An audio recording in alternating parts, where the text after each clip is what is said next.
ఏడాది సంక్రాంతి సినిమాల రిలీజ్ భలే ఉత్కంఠగా మారాయి. రావు అనుకున్న సినిమాలు వస్తున్నాయి, వస్తాయన్న సినిమాలు అనుకోకుండా వాయిదా పడ్డాయి.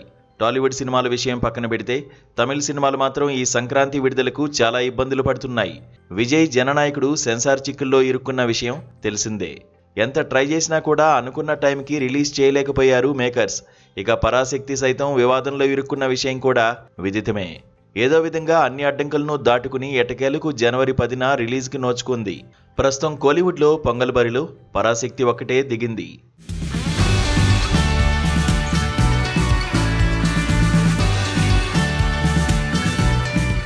ఇక సడన్ గా నేనున్నా అంటూ వచ్చేశాడు కార్తీ. గత కొన్నేళ్లుగా కార్తీ నటించిన వావాతియార్ సినిమా రిలీజ్కి నోచుకోకుండా ఉండిపోయింది. నలన్ కుమారస్వామి దర్శకత్వం వహించిన ఈ సినిమాను స్టూడియో గ్రీన్ బ్యానర్ పై కేఈ జ్ఞానవేల్ రాజా నిర్మించాడు. ఏవో ఇబ్బందుల వల్ల వాయిదా పడుతూ వస్తున్న ఈ సినిమా డిసెంబర్లో రిలీజ్కు సిద్ధం చేశారు. తెలుగులో కూడా అన్నగారు వస్తారు అనే పేరుతో రిలీజ్కు రెడీ చేశారు. అంతా బాగుంది అనుకున్న టైంలో అర్జున్ లాల్ సుందర్ దాస్ అనే వ్యాపారవేత్త, నిర్మాత తనకు బాకీ ఉన్నాడు, ఆ బాకీ తీర్చే వరకు ఈ సినిమాను రిలీజ్ చేసే ప్రసక్తే లేదు అని కోర్టుకెక్కాడు.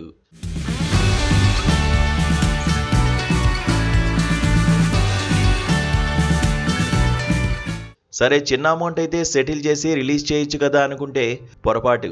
నిర్మాత వ్యాపారవేత్త వద్ద అక్షరాల 21,78,00,000 అప్పు చేశాడు. అదంతా తీర్చే వరకు సినిమా రిలీజ్ అవ్వనివ్వను అని దాస్ ఒంటికాలు మీద కూర్చోవడంతో అన్నగారు వస్తారు మరోసారి వాయిదా పడింది. అయితే ఇంత అప్పు తీర్చి ఇప్పుడప్పుడే ఈ సినిమాను నిర్మాత రిలీజ్ చేయడేమో అనుకుంటే సడన్ సర్ప్రైజ్ ఇస్తూ పొంగల్ బరిలో అన్నగారు దిగుతున్నారు అంటూ అధికారికంగా ప్రకటించి షాక్ ఇచ్చాడు.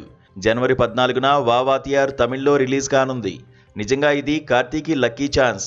విజయ్ సినిమా రాకపోవడంతో పరాశక్తి ఒకటే కోలీవుడ్లో నడుస్తోంది.